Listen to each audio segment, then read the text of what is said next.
Hello and welcome to my 10-minute talk about the Abbeydale Wheels project. It's only going to be a quick talk, 10 minutes, but it was a 2.5-3 year project, so it's quite condensed. Initially, I suppose I ought to explain why we had to do it. And the biggest part of the wheels project was replacing the two water wheel shafts in the big wheels. The big water wheels hadn't run for 10 years. The shafts that you see me sat on now were in place in the 60s when the site was derelict, but they were deemed to be okay, so they predate 1960. But by the 80s the ends were rotting out, had to be repaired. They were repaired again in the 90s and then didn't run after that, so by 2013 they'd been stood for nearly 10 years. We'll walk over to the tilt wheel now and I'll explain the processes we had to go through to change the shafts. Prior to starting any works on the water wheels, we had to gain control of the dam. We had the council fit modern sluice controls over the top of our historic ones. This is the tilt shop water wheel. The wheel and the shaft and the gear inside, all combined, weigh over 11 tonnes. Before we could change the water wheel shaft, we had to get the weight off the shaft by supporting it under 4 spokes out here. But the spokes were very, very rotten, so the first thing we did was change 4 spokes for new oak slabs.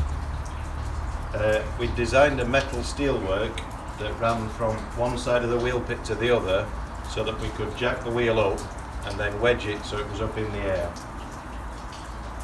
The next job was to remove the cast iron ends, which are called gudgeons. These had been glued onto the end of the old shafts with 20mm stainless steel bars drilled and glued into the end to try and make it sound. It did work for a number of years before they failed, but at this point we had to drill all the glue and the bars out and remove the cast iron ends. This is a diagram of the steelwork that we had drawn up by a structural engineer before use. Right, I'm stood now between the water wheel and the building with the gear wheel in. At this point on the shaft, this is the halfway point, so this is the balance point. The steelwork that we'd built around the wheel had 2 girders at high level, so we could hang a set of heavy blocks up here that were capable of lifting 5 tonnes. If we did a vertical lift here, it just lifted the shaft. So what we planned on doing was taking a vertical lift here with the blocks here, and every time we lifted it, the shaft slid 6 inches. So by using this methodology repeatedly, we could move the shaft towards the tilt shop. We'll go in there next to have a look. To facilitate being able to bring the shaft out of the building, we had to remove all the handrails. We took both hammers out of the stands and laid them flat. We removed the big piece of wood the bearing block sits on because that was rotten, so that's outside. And then we got a local scaffolding firm to build us a weight bearing floor just below the level of the shaft right throughout this room. We took these wedges out from this clasp arm gear. The gear was supported with extra steelworks behind it that came forward and sat on these big stones. So we jacked and packed that up and we tied it back to the building, and that left the shaft free. So as I described earlier, we picked the shaft up at just beyond its balance point and it started moving into the room. When it had moved out about 2 or 3 foot, we were putting 6-inch round bits of steam pipe as rollers underneath the shaft, and the shaft started to bear down on them, and each time we took a lift we could push it a little bit further. Once we'd come out 6 foot, we spent half a day taking this cast iron gudgeon off and storing it over there, and then we carried on the process until the shaft was all on rollers in the room. As we were moving it through the room, we could pick one end up at a time and angle the rollers and move it, and we did something like a 17-point turn in the room to get us to 90 degrees and the shafts pointing out towards the yard. We were then very lucky because we were building the education building at the same time, and on site they'd got a big 4-wheel drive, 4-wheel steer, boom operated forklift truck. So we got the driver to come to the doorway, he picked one end up, we had the back end on a pallet truck, and he pulled it out into the yard, picked it up and put it where it rests now, where we started the talk. The following week we had the new shaft delivered into the yard. The folk truck driver was still on site and he posted it back into the room for us. We did another 17-point turn, got the shaft lined up with the 3 eyes of the needle and reversed that process by pushing it in, picking it up with the blocks, the chain blocks at the other side, and pulled it into position. We then spent weeks and weeks and weeks centralising the shaft perfectly in the wheel, both hubs of the wheel and in the gear, and then use a method of wedging it in with sliding wedges. So the gap around the shaft was only a few inches, and you used 2 wedges driven in opposite directions to tighten that up. You use very dry timber, and then as it's wet in use, that swells up and it makes it very tight. The whole of the room could be then put back together, the scaffolding out, the hammers back in, and it was ready for a test run. Once the wheel was back on a shaft and with the weight on the shaft, we did a lot of repairs outside, changing bucket boards, bucket fronts and sole boards, being careful to change opposite pairs of boards to keep the wheel in balance. Once it was running in balance and concentric, we changed all of these oak teeth that go around the outside of this big wheel with a view to running the big tilt shaft at the back of this shop that tilts the hammers. We did do that very briefly once we'd changed all the teeth, but it didn't run more than a minute before the huge big tilt shaft at the back of the room started to fall to pieces at the end. That also has a big cast iron gudgeon, and it was just starting to creak and fall apart. So we stopped the wheel, we separated the 2 drives, and we investigated the big tilt wheel. And unfortunately, we did some test drills down the middle of it to 8 foot deep, and there's just no substance left in the ore. We took advice from English Heritage and an opinion, and it was thought that the aesthetic of that huge great shaft were better for the room than to have a new shaft that looked different running. So we've taken the option of leaving that as a static piece of equipment, just to show the sheer size of what was physically possible in 1785.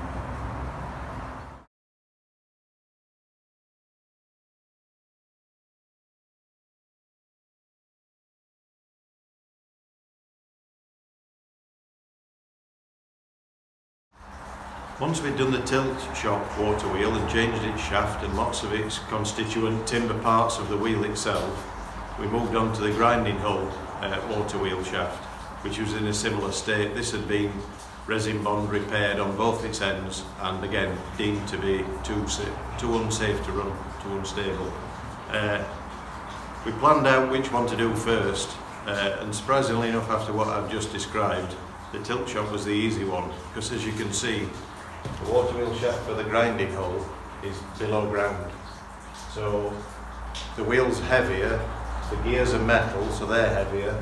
The shaft's the same length and the same weight, so it has more complicated gudgeon ends. To facilitate getting it out, we had to move this drum and its line shaft and get that up there where the camera is. We had to remove the floor below where the camera is. We had to fill this pit with sandbags and boards to make, again, another floor that we could roll the shaft on.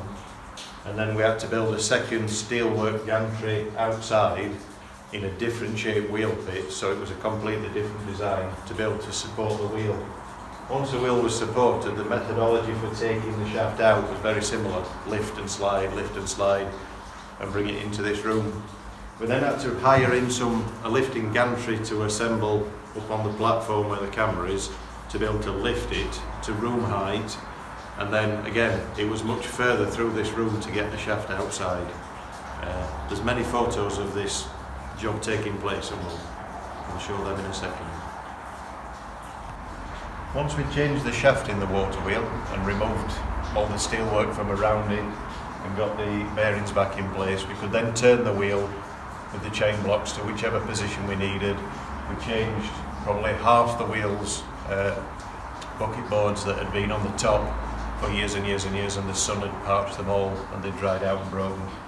When we first ran the wheel to run the machinery, when the line shaft was back together, these teeth were in a terrible state, so we stopped using it, and we spent several weeks making 192 new teeth. So these are the secondary drive teeth, and we've changed all of those. We do still have some problems with the primary drive teeth, which are timber, and we've got a full set of those made, ready to fit.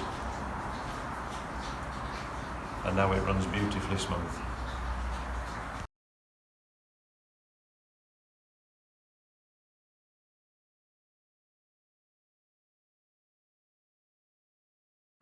Abbeydale Industrial Hamlet, as a water-powered site, has 4 water wheels. It has the big, obvious to see tilt hammer water wheel that runs the shaft at the back of the tilt shop, which tilts the hammers. To the left of that is a narrow water wheel of a similar diameter. That moves a cam inside the tilt shop, which pushes 2 big pistons in cylinders up in the rafters of the building, and this forces air into the forge to make the forge hotter. To the right of it and above is the boring shop, which is essentially a woodworking shop. Just below that is a very small all-wrought iron water wheel that runs a line shaft in the boring shop that is used for wood-turning lathes and saws. Behind the boring shop and below ground is the grinding hull water wheel that we've just spoken about. This runs the one big line shaft in the grinding hull, which runs up to 8 or 9 stones for grinding scythes. The following slideshow of pictures and videos shows the work in progress as we work through the tilt shop shaft change.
These further photos show the work in progress as we change the shaft in the grinding hull water wheel.